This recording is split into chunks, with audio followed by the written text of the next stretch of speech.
நேற்று ஈவினிங் அப்படியே கிச்சனில் கம்ப்ளீட்டாக கொஞ்சம் சுத்தம் பண்ணலான்னு சொல்லிவிட்டு அந்த வேலைகளை செய்ய ஆரம்பித்தேன். அதுக்கு முன்னாடி சின்னதாக ஒரு ஸ்வீட், ஒரு பாயாசம் மாதிரி செய்யலாம்.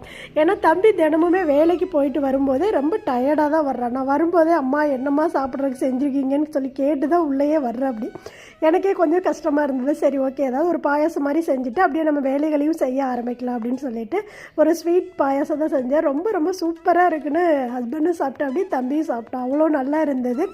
அதே போல் சூப்பராக செஞ்சாச்சு அந்த பாயாசம். அப்படியே அது எடுத்து அடுப்பில் வச்சுட்டு அதுக்கு என்னென்ன சேர்த்துருக்கேன் அப்படிங்கிறதெல்லாம் லாங் வீடியோவில் உங்களுக்கு நான் சொல்கிறேன்.